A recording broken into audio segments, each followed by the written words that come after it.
10ஆம் வகுப்பு கணக்கு பயிற்சி 1.3 பயிற்சி 1.3 முதல் கணக்கு நம்பர் 1. அதில் என்ன கொடுத்துருக்கு? f equal to set of all x, y such that x, y belongs to n. n என்பது இயல்எண்களின் கணம் மற்றும் y ஈக்குவல் டு 2x ஆனது x இன் மீதான ஓர் உறவு என்க. சார்பகம், துணை சார்பகம் மற்றும் வீச்சகத்தை காண்க. இந்த உறவு சார்பாகுமா அப்படின்னு கொஸ்டின் கேட்டிருக்கு.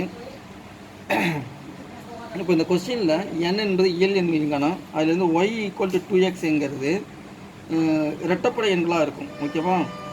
எக்ஸுங்கிறதும் இன்ஃபைனைட் செட்டு, ஒய்ங்கிறது இன்ஃபைனைட் செட்டு. அப்போ இதில் பார்த்தீங்கன்னா பார்த்தோன்னே ஆன்சர் கண்டுபிடிச்சிடலாம். சார்பகம் அப்படிங்கிறது நேச்சுரல் நம்பர், துணை சார்பகம் என்பது நேச்சுரல் நம்பர் செட்டு தான். n ஈக்குவல் டு 1லேருந்து ஆரம்பித்து இன்ஃபினிட்டி வரைக்கும் போகும், அது சார்பகம். துணை சார்பகம் 1லேருந்து ஆரம்பித்து இன்ஃபினிட்டி வரைக்கும் போகும். மற்றும் வீச்சகத்தை காண்க. வீச்சகம் என்பது இந்த சார்பை பார்த்தீங்கன்னா y ஈக்குவல் டு 2xங்கிறதுனால ரெட்டப்படை என்ன போயிட்டுருக்கும், அதுவும் இன்ஃபினைட்டு தான். 1 எடுத்திங்கன்னா 2ன்னு போகும், 2 எடுத்திங்கன்னா 4ன்னு போகும், 3ன்னு எடுத்திங்கன்னா எக்ஸுக்கு வேல்யூ 6ன்னு போகும். அப்போ 2, 3, 4, 6, 8, 10 போயிட்டே இருக்கும்.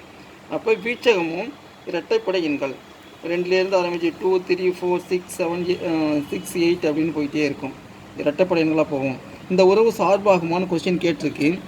சார்பு ஆகும், ஏனெனில் என்னங்கிற செட் எழுதியாச்சு. சார்பகம், இது துணை சார்பகம்.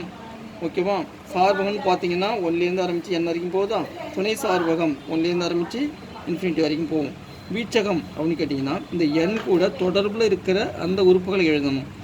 எழுதினா 2, 4, 6, 8, 10 எக்ஸட்ரா அப்படியே போயிட்டே இருக்கும்.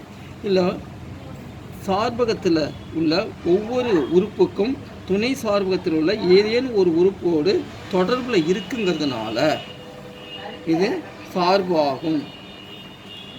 எனவே இந்த கணக்கு நிறைவடைகிறது. நன்றி, வணக்கம்.